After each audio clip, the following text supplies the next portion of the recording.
not that long ago we brought you a review of the Peugeot 2008. The only trouble was that Peugeot decided to announce an all-new facelifted model just before we got the car. So I said to you guys in that review, hang fire because we will get our hands on the latest car ASAP. And as promised, here it is. Now, our mid-life refresh consists primarily of just nips and tucks here and there, but I have to say the minor changes to this Peugeot 2008 have made quite a big difference, certainly in the way that it appears. The new wide chromed grille at the front of the car definitely pushes it more up market, and whilst the 2008 was never a bad looking car, tiny alterations such as to the lights and new alloy wheel designs, it puts a bit more pressure on competitors, certainly for turning heads and showroom appeal. It's this premium notion that's spreading throughout the Peugeot range. I mean, just look at this car's latest big brother, the 3008 SUV that we got an early look at in Paris earlier on in the year.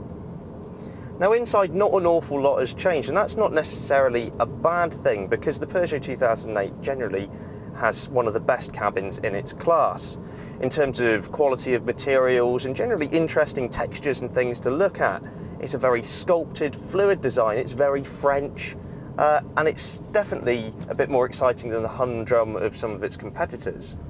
The centre console is dominated by a touchscreen infotainment display, and on active models, which this is and above, you get Apple's CarPlay as standard. The 2008 provides that much desirable high driving position to allow you to see over the traffic, and it's exactly why we're seeing compact SUVs becoming so popular.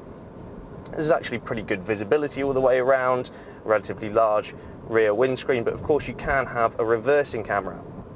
In the back you'll happily see two adults and a child in the middle. Middle seat for adults is probably more temporary use, it's a little bit more confined. In terms of head and leg room, there's plenty of space back there. The boot is a very good 410 litres and it has a nice wide opening, but fold those rear seats down flat and you'll have 1,400 litres at your disposal. Now, the last time we road tested the Peugeot 2008, it was maybe not in a specification that showed it off in its greatest light. It was a 1.2 litre petrol engine with an auto gearbox, and I sort of criticised it because to get the most out of the engine, you needed to rev it a bit higher, and obviously the automatic gearbox wanted to change sooner than that for economy reasons. This car isn't exactly the specification I'd probably recommend it to you guys in. It still has that 1.2 litre 3-cylinder turbocharged engine from before, but this time it produces 129 brake horsepower and 230 newton meters of torque, so it's got a little bit more poke anyway. But more importantly, it has this 6-speed manual transmission, and the changes are pretty good from it. It also means that you can allow the car to rev a little when you need to get out of a junction quickly, when you need to make a strong overtaking manoeuvre. All in all, the engine is really quiet. You can barely hear it when it's running, and it's only at low revs when you can sort of hear it a bit more, and there's maybe a little bit of vibration through the pedals. But once you get up and going, it's as smooth as silk, and you know, 3-cylinder engines in general have been getting better and better, and I have to say this 3-cylinder engine has to be one of the most refined in its class in terms of noise. When it comes to driving the updated version of this 2008, it retains all of the good qualities that it had previously. You've got the rather supple suspension that deals with our ruts and bumps quite well in the UK, but then you've also got a setup that allows for not too much body roll through the corners. Going through those corners, you'll find there's plenty of grip on offer. The steering, I love this tiny little steering wheel that Peugeot give you. It makes the car feel much more nimble. That said, there's not too much in the way of feel from the steering, and obviously the 2008 is not the most exciting car in the world to drive. It is reasonably refined with acceptable levels of road and wind noise, but of course it's that engine which is the spectre at the feast because you just can hardly hear it. Now, compact SUVs aren't well known for having any sort of off-roading ability. It's more show than go, really.